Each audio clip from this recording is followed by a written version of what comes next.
Hello guys and welcome to Skynomics academy. My name is Sunil Kumar Yadav. जैसे कि आप screen पर देख पा रहे हैं, आज हम लोग क्लास 10th के लिए जो सीबीएसई के लिए मोस्ट इंपॉर्टेंट चैप्टर है हिस्ट्री का, उसको आज हम लोग डिस्कस करेंगे, है कि नहीं। पिछले दिनों हम लोगों ने इकोनॉमिक्स के चैप्टर को डिस्कस करे थे, है कि नहीं। उसके बाद कुछ चैप्टर मैंने पॉलिटी के भी डिस्कस कर रखे हैं, वो भी आप लोग देख सकते हैं।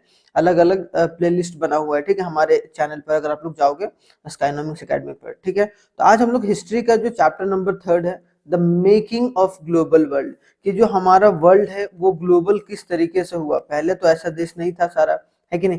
पहले किस तरीके का देश था और अभी किस तरीके से इवॉल्व होके वो बना हुआ है, तो वो चीज हम लोग पढ़ेंगे कि पहले क्या था, प्री क्या था, मतलब जब ये वर्ल्ड जब बना था या फिर जब फार्मिंग वगैरह शुरू हुआ था, जब ट्रेड वगैरह शुरू हुआ था, तब क्या स्थिति थी।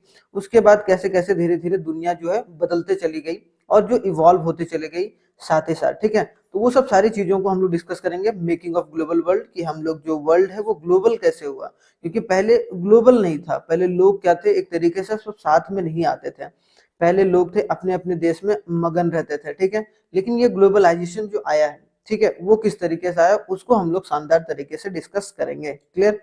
इसमें हम लोग जो होगा इंपॉर्टेंट टॉपिक्स, वो 4 इंपॉर्टेंट टॉपिक्स डिस्कस करेंगे। पहला है प्री मॉडर्न वर्ल्ड, कि मॉडर्न वर्ल्ड आने से पहले किस तरीके का स्थिति पूरे देश दुनिया में था, उस चीज को हम लोग देखेंगे। कि वर्ल्ड का जो उस समय मैप था वो किस तरीके का था। मैप मतलब क्या, किस तरीके का जो लोग रहते थे, किस तरीके से व्यवहार होता था वहां पर उन लोगों का उस समय।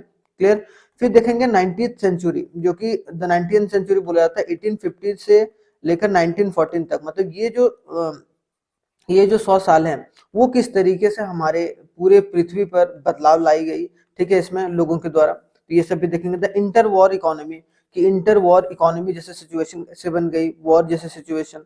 और उसके बाद रिबिल्डिंग वर्ल्ड इकोनॉमी, कि पोस्ट वॉर, मतलब जब वर्ल्ड वॉर खत्म हुआ, या फिर अगर देखा जाए तो 2 वर्ल्ड वॉर हुआ है कि नहीं। एक 1914 से लेकर एक 1919 तक, ठीक है, और दूसरा हुआ है 1939 से लेकर 1945 तक। तो क्लियर होगा, ये फर्स्ट वर्ल्ड वॉर हुआ है, फर्स्ट वर्ल्ड वॉर, ठीक है, फर्स्ट वर्ल्ड वॉर। उस समय हमारे देश की कंडीशन क्या थी उसको भी हम लोग डिस्कस करेंगे। और दूसरा है सेकेंड वर्ल्ड वॉर के बाद, मतलब ज्यादातर जो हमारे देश का जो या फिर ऑल ओवर द वर्ल्ड में जिस तरीके से कंट्री ग्लोबलाइज हुई है, ज्यादातर 1945 से हुई है, जब सेकेंड वर्ल्ड वॉर खत्म हुआ। कुछ हद तक 1919 के बाद शुरुआत हो गया था। इसीलिए देखा जा रहा है कि जब वर्ल्ड वॉर से पहले, मतलब जो फर्स्ट वर्ल्ड वॉर से पहले क्या स्थिति थी और वर्ल्ड वॉर के बाद क्या स्थिति बनी, तो उन सारी चीजों को, फिर हमारी जो वर्ल्ड इकोनॉमी वो रीबिल्ड कैसे हुई, फिर से जिंदा कैसे हुई, और किस तरीके से लोगों ने साथ मिलकर वो उस चीजों को देखा या उस चीजों को फेस करा, उसको भी देखेंगे बहुत शानदार तरीके से, ठीक है। तो हिस्ट्री हम लोग कहानी के तौर पर पढ़ने वाले हैं, तो उसको जरूर देखिएगा। तो सबसे पहला जो टॉपिक है प्री मॉडर्न वर्ल्ड। तो मॉडर्न जो वर्ल्ड है अभी, उसके पहले किस तरीके का जो वर्ल्ड है वो पहले देखने को मिलता था। तो अगर सिंपल से भाषा में देखा जाए तो pre modern world refers to the time period before the modern era, कि जो भी मॉडर्न एरा से पहले का जो टाइम पीरियड है उसको हम लोग क्या बोलते हैं, प्री मॉडर्न वर्ल्ड बोलते हैं, ठीक है। जो कि बोला जाता है कि स्टार्ट हुआ है कब से, industrial revolution in the late 18th century, जो कि स्टार्ट कब से हुआ, 18th सेंचुरी के 18th सेंचुरी के लेट में, मतलब 18 जो 18th सेंचुरी के लास्ट में एक तरीके से जो प्री मॉडर्न वर्ल्ड है वो स्टार्ट हुआ ग्रो करना धीरे धीरे, ठीक है। पहले बिल्कुल भी ग्लोबलाइजेशन का कॉन्सेप्ट नहीं था या फिर मॉडर्निटी का कोई कॉन्सेप्ट नहीं था। When the people made a important things, जब लोगों ने कुछ चीजों का इन्वेंशन करा, जैसे फार्मिंग करना शुरू करा, लोगों ने राइटिंग करना शुरू करा, लोगों ने ट्रेडिंग करना, ट्रेडिंग का मतलब जो है सामान को एक जगह से दूसरे जगह, मतलब सामान को बाई करने लगे या सेल करने लगे एक जगह से जाके दूसरे जगह। तो वो सब जब होना शुरू हुआ तब एक तरीके से जो प्री मॉडर्न वर्ल्ड है वो स्टार्ट हुआ। और उस समय भी रिलीजन जो था वो मोस्ट इंपॉर्टेंट था। आज भी जैसे कि लोगों के अगर दिलो दिमाग में देखा जाए, खास करके भारत में, तो रिलीजन एक मोस्ट इंपॉर्टेंट एक चीज हो जाता है। They did not have a same kind of globalization as we have today. आज आज जिस तरीके का ग्लोबलाइजेशन है उस तरीके का ग्लोबलाइजेशन जो था उस वक्त नहीं था। उस वक्त क्या था कि पीपल अभी भी ढूंढ रहे थे कि ट्रेड कहाँ से करें और किस तरीके से सामान एक जगह दूसरी जगह जाए। जैसे कि सिल्क रोड ट्रेड रूट को खोजा गया था। अभी बताऊंगा कि सिल्क रूट जो ट्रेड रूट था वो एक पुराना रूट है, जहां से एक कंट्री से दूसरे कंट्री में चीजों को ले जाया जाता था जहाज का इस्तेमाल करके, शिप का इस्तेमाल करके, ठीक है, शिप का इस्तेमाल करके, ठीक है। तो सिल्क रोड जो था एक तरीके से ट्रेड रूट था, पहले के जमाने में। एज इन द अर्ली, अगर 3000 बीसी के समय देखा जाए तो एक्टिव कोस्टल जो ट्रेड था वो कहाँ से लिंक होता था, हड़प्पा सिविलाइजेशन, जो कि आज वेस्ट एशिया में। अगर आप लोगों ने हड़प्पा सिविलाइजेशन पढ़ा होगा 9th में, तो एक तरीके से हड़प्पा सिविलाइजेशन एक मेन लिंक था जहां से ट्रेड वगैरह होता था, है कि नहीं। तो ये मोहनजोदाड़ो वगैरह फिल्म वगैरह देखे होंगे, वहां से वो ट्रेड वगैरह का जो कॉन्सेप्ट है वो शुरू हुआ था हमारे देश से। तो आई होप सो ये चीजें थोड़ी सी मॉडर्न प्री वर्ल्ड के बारे में आपको पता चल गया होगा। क्लियर। आगे बढ़ते हैं, थोड़ा सा देखते हैं। सिल्क रूट, जैसा कि मैंने बताया कि सिल्क रूट के थ्रू ही ट्रेड होता था ज्यादातर, ठीक है। तो silk route perform a major role in connecting the vast region. जो सिल्क रूट था वही कनेक्ट करता था वास्ट रीजन को, जैसे कि एशिया को, नॉर्थ अफ्रीका को और यूरोप को। तो ये बड़े बड़े जो एक तरीके से कॉन्टिनेंट थे उनको एक तरीके से कनेक्ट करता था कौन, जो एंशियंट सिल्क रूट था। देखिए यहाँ पर अगर देखा जाए तो ये यूरोप वाला पार्ट हो गया, इधर इधर अफ्रीका वाला पार्ट हो गया, और इधर हमारा एशिया वाला पार्ट हो गया। तो ये तीनों को जो कनेक्ट करता था वो कौन करता था, सिल्क रूट करता था। मतलब जो बड़े बड़े जो कॉन्टिनेंट थे उसको एक तरीके से जोड़ा गया सिल्क रूट के थ्रू, जहां पर ट्रेड होता था। Here silk route points the importance of west bound Chinese silk cargos along with this route. और यहाँ पर जो चाइनीज सिल्क जो कार्गोस थे, कार्गोस वगैरह मतलब कि जो जहाज वगैरह चलाए जाते थे वो बहुत इंपॉर्टेंट हो जाता था। Clear. There are several silk route था over a land and by sea. बहुत सारे सिल्क रूट जो लैंड से भी गुजरते थे और बाय सी से, मतलब कहीं जहाँ लैंड पर होता था वहां पर जो कैमल वगैरह का इस्तेमाल करके सामान को ले जाया जाता था, और जहां पर पानी वगैरह, पानी का व्यवस्था रहता था वहां पर शिप से, मतलब जो एक तरीके से शिप का इस्तेमाल करके चीजों को ले जाया जाता था। उसी से क्या हुआ, बहुत सारा जो ट्रेड है उसका एक्सचेंज हुआ, और कल्चर मतलब लोग एक दूसरे के बारे में जाने, और कल्चर को मतलब नहीं कि आपके यहाँ क्या खाना है, या आप किस तरीके का खाना खाते हैं, आप किस तरीके का पहनावा करते हैं, तो वो सब सारी चीजें हैं। जैसे कि अगर देखा जाए तो चाइनीज जो पोट्री है, जो चाइनीज मिशनरी या जो क्रिश्चियन मिशनरीज है, मुस्लिम प्रीचर्स था, Buddhism also travel in the same route. अगर चाइनीज पोएट्री देखा जाए, ठीक है, जो फिर क्रिश्चियंस लोग, मुस्लिम्स लोग और बुद्धिज्म लोग जो थे उन्होंने भी एक तरीके से इसी रूट में ट्रैवल करा, as did textile spices from India and the South East. और उसके साथ ही साथ जब लोग एक जगह दूसरी जगह ट्रैवल कर रहे थे तो यहाँ की जो अपने घरों की चीजें थे वो भी ले जाए, साथ में ट्रैवल करते थे, लोगों को टेस्ट करवाते थे। तो एक तरीके से साथ ही साथ क्या हुआ कि कल्चर भी एक्सचेंज हो रहा था, और साथ ही साथ जो ट्रेड भी होता चला जा रहा था। मतलब कि आपके यहाँ किस तरीके का पहनावा होता था, आपके मसाले वगैरह का जो आप सुनते होंगे कि हमारे देश से मसाले वगैरह बहुत ज्यादा एक तरीके से एक्सपोर्ट होते थे। तो एक तरीके का ये मेजर रोल प्ले किया था, ठीक है, कौन, सिल्क रूट, जहां से कल्चर वगैरह बहुत अच्छे तरीके से कनेक्ट हुआ और सारे देशों से। इन रिटर्न, और उसके रिटर्न में क्या करते थे वो लोग, जो जाते थे मेटल्स वगैरह लाते थे, गोल्ड सिल्वर जो था from Europe to Asia. Gold silver वगैरह कहाँ से, यूरोप से एशिया तक आते थे। हमारे देश से स्पाइसेस वगैरह ले जाते थे, और वहां से जो आप यूरोप से बोला जाए मेटल जो कि गोल्ड और सिल्वर है वो लाया करते थे। तो सिल्क रूट एक तरीके से बहुत इंपॉर्टेंट रूट बन गया, ठीक है। उसके साथ से सेकंड पॉइंट देखते हैं। उसके बाद फूड की जो ट्रैवल्स हुई वो भी आई, बहुत सारे जगहों से क्या हुआ, फूड का जो इंपॉर्टेंस है वो भी निकल के आया। अब अगर देखा जाए, traders and traveller also introduce new crops. अब जो ट्रेडर्स थे, जो ट्रैवलर्स थे, उन्होंने नई नई क्रॉप्स की भी एक तरीके से उद्घाटन करी कि भाई क्या क्या फार्मिंग किया जाए। लैंड और to the land they travel even ready food stuffs in a distance part and world and to the common origin. बहुत सारा चीज था कि रेडी स्टफ भी ले जाए जाते थे, मतलब क्या, कुछ बना बनाए खाना भी एक जगह दूसरी जगह ले जाते थे, दूसरों को टेस्ट कराते थे, और वो लोग जानकर फिर उसी चीज का खेती वगैरह भी करना शुरुआत किया गया उन लोगों से। बिलीव किया जाता है, it is believe that noodles जो है, नूडल्स जो कि आज चाउमीन बोलते हैं हम लोग, वो ट्रैवल्ड हुआ है वेस्ट में। वेस्ट मतलब क्या, जो अमेरिका वगैरह में जो ट्रैवल हुआ है वो कहाँ से हुआ, चाइना से है, ठीक है, जो कि वेस्ट में आकर वो क्या बन गया, नूडल्स स्पेगेटी बन गया। क्लियर। पास्ता जो है फ्रॉम अरब कंट्री से आया, है कि नहीं। आज जो हम लोग बोलते हैं ना कि इटालियन पास्ता बहुत फेमस है, तो वो बोला जाता है अरब कंट्री से आया, ठीक है, जो अरब जहाँ पर रेगिस्तान वाले जितने भी देश हैं। टू फिफ्थ, क्योंकि पास्ता को बनाने में बहुत कम पानी का इस्तेमाल किया जाता है, ठीक है। तो पास्ता फ्रॉम अरब्स इन बोला जाए 5th सेंचुरी में, कहां पर, Sicily an island now in Italy, जो कि एक तरीके से सिसिली में आया था, कहां से, अरब कंट्री से। और सिसिली एक आइलैंड है जो कि इटली में है अभी, ठीक है। एंड मेनी मोर, उसी तरीके से बहुत सारा जो खाना वगैरह है वो ट्रैवल हुआ एक कंट्री से दूसरे कंट्री में, ठीक है। सेम उसी तरीके से बोला जाता है many of our common foods, जैसे कि आज पोटैटो हो गया, मेज हो गया, भुट्टा हो गया, टोमेटो हो गया, सोया हो गया, या फिर चिलीज हो गया, वो सब सारे भी ट्रैवल किए हैं अगर देखा जाए हमारे ऑल ओवर द वर्ल्ड में, एक जगह से दूसरे जगह। बोला जाता है यहाँ पर कि ये सब सारे जो क्रॉप्स हैं, पोटैटो हो गया, मेज हो गया, टोमेटो हो गया, सोया हो गया, चिलीज हो गया, वो इंट्रोड्यूस किया गया था यूरोप में, in Asia, in Europe and Asia after Christopher Columbus, जो कोलंबस ने डिस्कवर करा था एक कॉन्टिनेंट का ऑफ अमेरिका, जो कि north America, south America and कैरिबियंस। ठीक है, तो ये कॉन्टिनेंट का खोज किया गया था क्रिस्टोफर कोलंबस के द्वारा। कौन कौन सा? एक तरीके से नॉर्थ अमेरिका, साउथ अमेरिका और कैरिबियन, जो कि एक तरीके का कॉन्टिनेंट था जिसको अमेरिकाज बोला जाता था। बाद में जो है वो कैरिबियंस अलग हो गए, ठीक है, वो अलग बात है। लेकिन ये सब पोटैटो, मेज, टोमेटो, सोया, चिलीज, ये सब जो एक तरीके से वहां पर उगाया जाता था पहले से, जो कि क्रिस्टोफर ने एक तरीके का कॉन्टिनेंट जो है खोज करा था। समटाइम्स अ न्यू क्रॉप्स, और जो नए क्रॉप्स होते थे वो कभी कभी जानलेवा भी हो जाता था, क्योंकि नया क्रॉप्स है, अब नए क्रॉप्स किसी को सूट ही नहीं कर रहा है कि जैसे बोलते हैं ना कि नई दवाई जो होती है जब शुरुआत में आती है तो सूट नहीं करती है सारे बॉडीज में। सेम उसी तरीके से बहुत सारी चीजें ऐसी थी कि जो लोगों के बॉडी पर सूट नहीं करती थी। तो potato crop failure in Ireland, एक फेलियर हुआ था, पोटैटो वगैरह का जो क्रॉप लगाया गया था लेकिन वो फेल हो गया था। इसके वजह से बहुत सारे लोग जो थे वो मारे गए थे 1840 में, वह पोटैटो खाने से। मतलब क्या कि सही तरीके से उन्होंने उगाया नहीं होगा, सही तरीके का जो तरीका होगा वो अपनाया नहीं होगा, जिसके वजह से एक तरीके का डेथ भी हो जाता था। ठीक है, तो ये सब चीज जो है वो प्री मॉडर्न वर्ल्ड में शुरू हो चुका था। लेकिन अब आप जानते हैं कि जहां पर लोग जो एक जगह से दूसरे जगह जब घूमेंगे, जाएंगे, तो एक तरीके साथ ही साथ क्या आएगा कि डिजीज वगैरह भी जाएगा, डिजीज वगैरह, बीमारियां वगैरह भी जाएंगी, कॉन्क्वेस्ट भी आएगा, और जो ट्रेड वगैरह है वो भी सही तरीके से होगा। तो इसका मतलब क्या है भाई कि बिफोर द यूरोपियन अराइव्स, कि जब यूरोप अराइव हुआ था उसके पहले जो इंडियन ओशियन था, Indian ocean was thriving centre of the trade. European के आने से पहले, मतलब जो ब्रिटिशर्स आने से पहले जो इंडियन ओशियन था वहां पर उसको क्या बोला जाता था?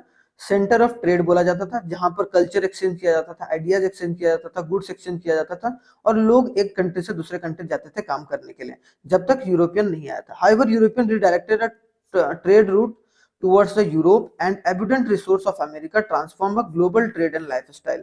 और जो यूरोप जब रोल में आया तो यूरोपियन ने क्या करा कि एक तरीके से सारा जो पैसा है या फिर सारा जो रूट है वो एक तरीके से अपने देश की तरफ या फिर अपने कॉन्टिनेंट की तरफ जो है वो खींच के ले गया। European deadliest weapon was not a conventional military weapon but a germs they carried, particularly a smallpox। तो जो यूरोपियंस रहते थे वो क्या करते थे? स्मॉल पॉक्स, जो नहीं बोलते हैं कि जो बॉडी पर हो जाता है, छोटा छोटा छोटा छोटा फोड़ा टाइप में हो जाता है, स्मॉल पॉक्स, ठीक है, तो वो चीज बीमारी वो एक कंट्री से दूसरे कंट्री में जाके वो छोड़ देते थे, वहां पर लोग बीमार हो जाते थे, तो वहां से लोगों को एक तरीके से कहाँ आना पड़ता था? इधर भाग के इंग्लैंड में आना पड़ता था ठीक होने के लिए।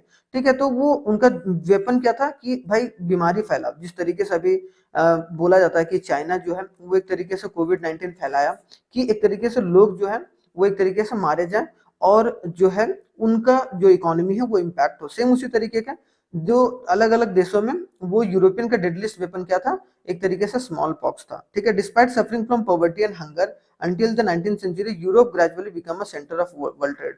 देखो वहां पर बहुत सारी गरीबी थी, लोग भूखे मर रहे थे 19th सेंचुरी तक, लेकिन धीरे धीरे जो है वो एक तरीके से यूरोप जो है वो वर्ल्ड ट्रेड का सेंटर बन गया।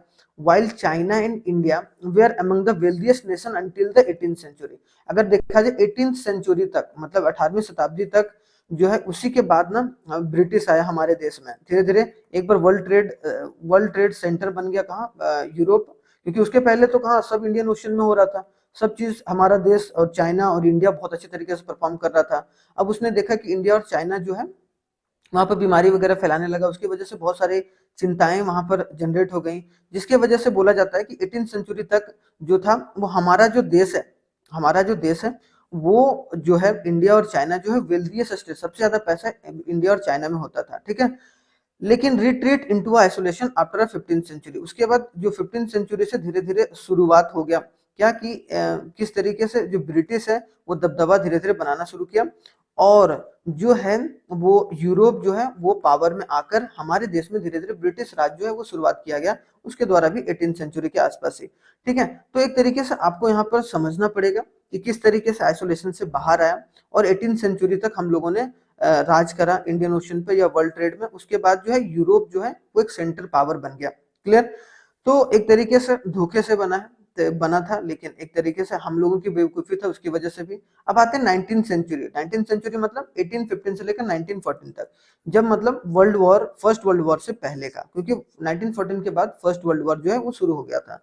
तो ड्यूरिंग 19th सेंचुरी, अगर 19th सेंचुरी के समय देखा जाए तो कॉम्प्लेक्स इंटरैक्शन था। Economic, political situation, social, culture and technological factor transform societies and change the external relation. मतलब सारी चीजें, इकोनॉमी, पॉलिटिक्स और सोशल या फिर कल्चरल एक्शन, सारे और टेक्नोलॉजी रोल प्ले करने लगा था कोई भी देश को या कोई भी सोसाइटी को अच्छा बनाने में। तो बोला जाता है, इकोनॉमिस्ट ने आइडेंटिफाई करा है 3 मेन फ्लोज और a movement that played a crucial role in this transformation. कि जो ट्रांसफॉर्मेशन हुआ है लोगों में जो बदलाव आया मेन, वो इकोनॉमिस्ट ने 3 बहुत एक इम्पोर्टेंट बोला कि ये बहुत इंपॉर्टेंट रोल रहा है, जो कि एक तरीके से लोग ट्रांसफर हुए प्री मॉडर्न से मॉडर्न में। तो पहला जो बोला गया, trade of goods such as clothes, wheat, जो क्लोथ्स वगैरह का ट्रेड होता था, वीट वगैरह का मतलब खाने वगैरह का जो ट्रेड होता था, वो एक इंपॉर्टेंट रोल प्ले किया, क्योंकि उससे क्या हुआ, significant increase during the period. और इस पीरियड में जो 1814 से 1815 से 1914 तक जो ट्रेड है बहुत तेजी से बढ़ा, खास करके खाने का सामान और पहनने ओढ़ने का सामान। ठीक है। दूसरा, माइग्रेशन ऑफ पीपल, जो लोग थे वो माइग्रेट कर रहे थे, मतलब एक जगह से दूसरी जगह जा रहे थे ताकि उनको क्या मिल सके, काम मिल सके। इस नोन एज ऑल्सो बोलते हैं फ्लो ऑफ लेबर। तो पहला हो गया फूड ऑफ मतलब जो flow of trade of goods और जो खाने का जो ट्रेड हुआ है वो वाला। दूसरा है कि फ्लो ऑफ द लेबर की वजह से क्या हुआ, अलग अलग जगह पर डेमोग्राफिक चेंजेस हुए। डेमोग्राफिक मतलब पॉपुलेशन जहाँ कम थे वहां ज्यादा हो गए, जहाँ पर ज्यादा काम था वहां पर ज्यादा लोग थे, जहाँ पर कम काम था वहां पर कम लोग थे, और वहां पर उसी तरीके से कल्चर भी एक्सचेंज हुआ। ठीक है। मूवमेंट ऑफ कैपिटल, उसके बाद क्या, पैसा के मूवमेंट भी होने लगे थे। मूवमेंट ऑफ कैपिटल मतलब पूंजी का, चाहे वो इन्वेस्टमेंट हो। Fund was long distance either for a short term और अ लॉन्ग टर्म, दोनों पर्पस के लिए, खास करके इकोनॉमिक ग्रोथ और डेवलपमेंट के लिए। बहुत सारे पार्ट्स में जो कॉइन्स वगैरह थे, जो या फिर मेटल के कॉइन्स थे, जो कि गोल्ड हो गया या सिल्वर हो गया, ये सब सारे जो कॉइन्स हैं वो बहुत ज्यादा मूवमेंट किया। और जहां पर ज्यादा मूवमेंट किया वो था यूरोपियन। ठीक है। यूरोप में बहुत ज्यादा जो है मूवमेंट हुआ इनका कैपिटल इन्वेस्टमेंट। तो ये बहुत सारे देशों में इन्वेस्ट करते थे। ठीक है। जिसकी वजह से एक नया जो सेंटर जो या हब बोला जाए वो इंग्लैंड बनता चला गया, मतलब यूरोप जो है बनता चला गया। ठीक है। अब आते हैं कि वर्ल्ड इकोनॉमी ने कैसा शेप लिया। ठीक है। उसी समय तो ड्यूरिंग द 19th सेंचुरी बोला जाए कि ब्रिटिश जो है वो self sufficiency in foods to lower living standards and the social conflicts. मतलब क्या, सेल्फ सफिशिएंट हो गया था फूड में, जिसके वजह से लिविंग स्टैंडर्ड जो है वो एक तरीके से वहां के जो गरीब लोग हैं उनको उनको उतने अच्छे तरीके से खाना नहीं मिल पाता था, और लोगों में सोशल कॉन्फ्लिक्ट होने लगा, मतलब आपस में झड़प होने लगा जो लोगों को खाने के मामले में। This is due to the population growth. और ये इसीलिए हुआ क्योंकि पॉपुलेशन बहुत तेजी से ग्रो हुआ। अब पॉपुलेशन जितने तेजी से ग्रो करेगा उतने खाने की भी जरूरत होगी भाई, लेकिन उतना खाना आप पूर्ति नहीं हो पा रहा था, है कि नहीं। तो due to the population growth from the late 19th century, बोला जाता है कि लेट 19th सेंचुरी से पॉपुलेशन का ग्रोथ बहुत तेजी से बढ़ा। ठीक है। जिसके वजह से इम्पोजिशन ऑफ कॉर्न लॉ भी आया था, कॉर्न लॉ पर, और restriction of import on corn, और कॉर्न पर जो था वो रिस्ट्रिक्शन लगा दिया गया था इंग्लैंड के द्वारा, कि भाई उसको जो इंपोर्ट या फिर एक्सपोर्ट जो किया जाएगा वो कितने मात्रा में किया जाएगा। तो British agriculture was unable to compete with imports, लेकिन जो ब्रिटिश एग्रीकल्चर था वो इंपोर्ट के साथ जो है वो अपने आप को compete नहीं कर पाया, जिसके वजह से बहुत सारा जो लैंड था वो अनकल्टिवेटेड ही रह गया। मतलब क्या, अनकल्टिवेटेड ही रह गया, और जो लोग थे वो अब इंपोर्ट एक्सपोर्ट नहीं कर रहे थे, या लोग वहां नहीं जाना चाह रहे थे। कॉन्सिक्वेंटली उसकी वजह से क्या होगा, thousands of men and women migrated to cities and overseas. वहां से क्या हुआ, इंग्लैंड से या ब्रिटेन से बहुत सारे लोग जो थे वो सिटीज की तरफ या ओवरसीज की तरफ मूव करने लगे। However the food prices in the Britain begins to fall. अब फूड प्राइसेस बाद में जाकर कम हुआ in the mid 19th century, and industrial growth led a higher income and increase the food importers. और इंक्रीज उसके बाद क्या कि फूड इंपोर्ट जो है वो इंक्रीज किया गया 19th सेंचुरी के मिड में, और हायर जो इनकम है उसको जनरेट करने के बारे में बात किया, क्योंकि इस वक्त तक जो ब्रिटिश था वो इंडस्ट्रीज वगैरह ला चुका था जिससे क्लोथ वगैरह वो बनाता था, कॉटन वगैरह सब आपको पता ही है कि कॉटन वगैरह कहाँ से, हमारे भारत देश से या फिर चाइना से वो क्या करता था, इंपोर्ट करता था।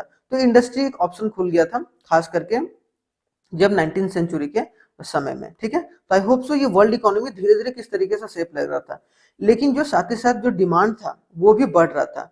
क्या था, to meet the rising demands the land in eastern Europe, जो ईस्टर्न यूरोप में जो लैंड था, रशिया में जो लैंड था, अमेरिका में और ऑस्ट्रेलिया में, वेयर क्लियर्ड, जो ब्रिटेन ने क्या करा, वहां पैसा लगाया।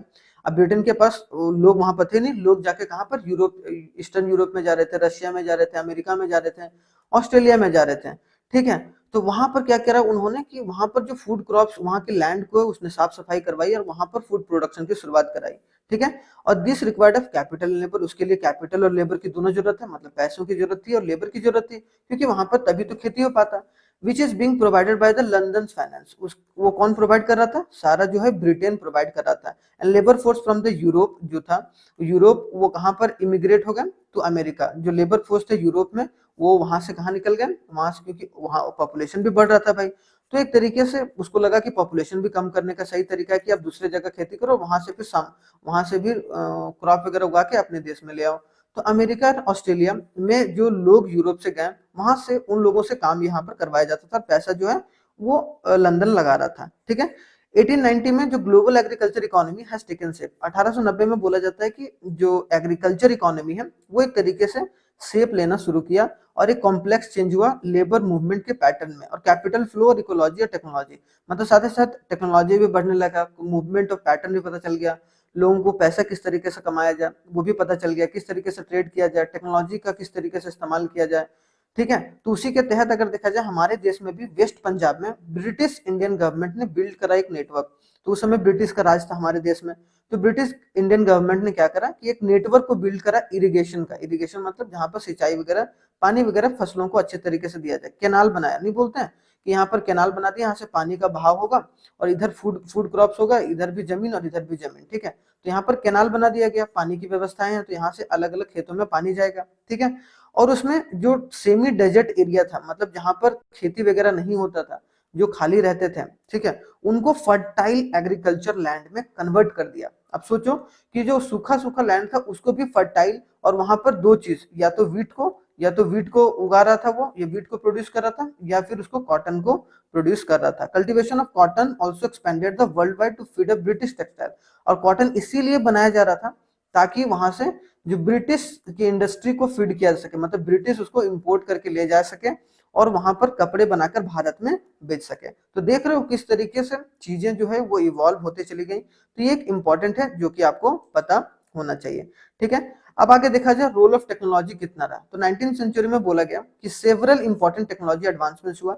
19th सेंचुरी में, जो फर्स्ट वर्ल्ड वॉर के बाद, उसी समय में रेलवे आ गया, स्टीम स्टीम शिप्स आ गया, शिप्स वगैरह जो स्टीम वाले आ गए, टेलीग्राफ आ गया, विच ट्रांसफॉर्म द वर्ल्ड, जिसके वजह से जो लार्जर सोशल जो समाज था वो और भी एक जुड़ता चला गया, पॉलिटिक्स आ गया, पॉलिटिकल और इकोनॉमिक फैक्टर भी शुरुआत हो गया था। लाइव एनिमल्स जो थे, मतलब जिंदा एनिमल्स को एक जगह से दूसरे जगह ले जाया जाता था, ठीक है, पहले from America to Europe until 1870। लेकिन दिस हेल्प, उसकी वजह से क्या हुआ, बहुत सारा जो मीट होता था वो एक कंट्री से दूसरे कंट्री जाता था, जो कि एक एक्सपेंसिव लग्जरी था कि यूरोपियन पुअर के लिए, जो यूरोप के पुअर थे उनके लिए मीट जो था वो एक तरीके से लग्जरी था। अगर उनको मीट मिल जाता था तो वो एक तरीके से बहुत खुश होते थे, मतलब उन लोगों को ऐसा लगता था कि यार मेरे को मतलब एक जन्नत नसीब हो गया, मतलब ऐसा नहीं है जन्नत इन द सेंस कि सालों में एक बार या दो बार मिलता था। As a result poor could add, उसके वजह से क्या हुआ, जो गरीब लोग थे वो अपने मील में मीट हो गया, बटर हो गया, एग हो गया, वो अपने डाइट में उन्होंने ऐड करा, जो कि अर्लियर किस पर वो ज्यादा पर निर्भर रहते थे, ब्रेड और पोटैटो पर, ठीक है। तो ब्रेड और पोटैटो उतना उनको ताकत नहीं देता था, जिसकी वजह से बहुत जल्दी बूढ़े भी हो जा रहे थे वो। दस द टेक्नोलॉजिकल एडवांसमेंट्स, तो इसी वजह से जो स्लॉटर मशीन वगैरह बहुत सारे इस्तेमाल किए गए, ठीक है। टेक्नोलॉजी एडवांसमेंट हुआ, ट्रांसपोर्टेशन एक इंस्ट्रूमेंट रोल प्ले किया, और जिसके वजह से ट्रांसपोर्टेशन, अगर कहीं भी ट्रांसपोर्टेशन ठीक हो जाता है, तो वहां जो अवेलेबिलिटी ऑफ फूड जो था, अवेलेबिलिटी फूड मतलब फूड की अवेलेबिलिटी बढ़ गई, और जो फूड था वो एफोर्डेबल प्राइस में एक जगह दूसरे जगह जाना शुरू हुआ, और लोगों को उतना पैसा खर्च नहीं करना पड़ता था जितना वो पहले कर रहे थे। तो आई होप सो आपको पूरा चैप्टर जो है अभी तक समझ में आया होगा। आगे जो होगा एक और पार्ट आएगा, पार्ट 2, जिसमें हम जो बचा हुआ पार्ट है उसको हम लोग डिस्कस करेंगे पार्ट सेकंड में, ठीक है, क्योंकि एक पार्ट ज्यादा लंबा हो जाता। तो part 2 making the world global, तो उसको हम लोग शानदार तरीके से देखेंगे। तो कैसा लगा आप लोग कमेंट करके कमेंट बॉक्स में जरूर बताइएगा। थैंक यू वेरी मच, जय हिंद।